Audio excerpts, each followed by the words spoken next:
Welcome to my vlogs. This time, nandito naman po kami sa Nelson City, New Zealand. Mahangin po ngayon, masakit po sa pisngi at maaraw din kaya nag-cover kami ng scarf ko at nakakatawa nga pero yun, we need that. At naglakad-lakad kami dito sa park at nag-videography ako ng mga flowers na napakaganda sa gilid ng ilog. Madaming kahanga-hangang mga bulaklak na nakita ko ay mahilig ako sa mga pag-videography, 'di ba? Ayan ang gustong-gusto ko kaya yan, share ko sa inyo. At this time mag-dinner naman kami ni Mr.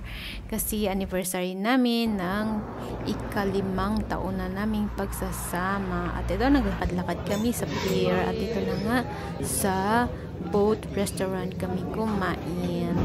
Yan ang dinner namin with fish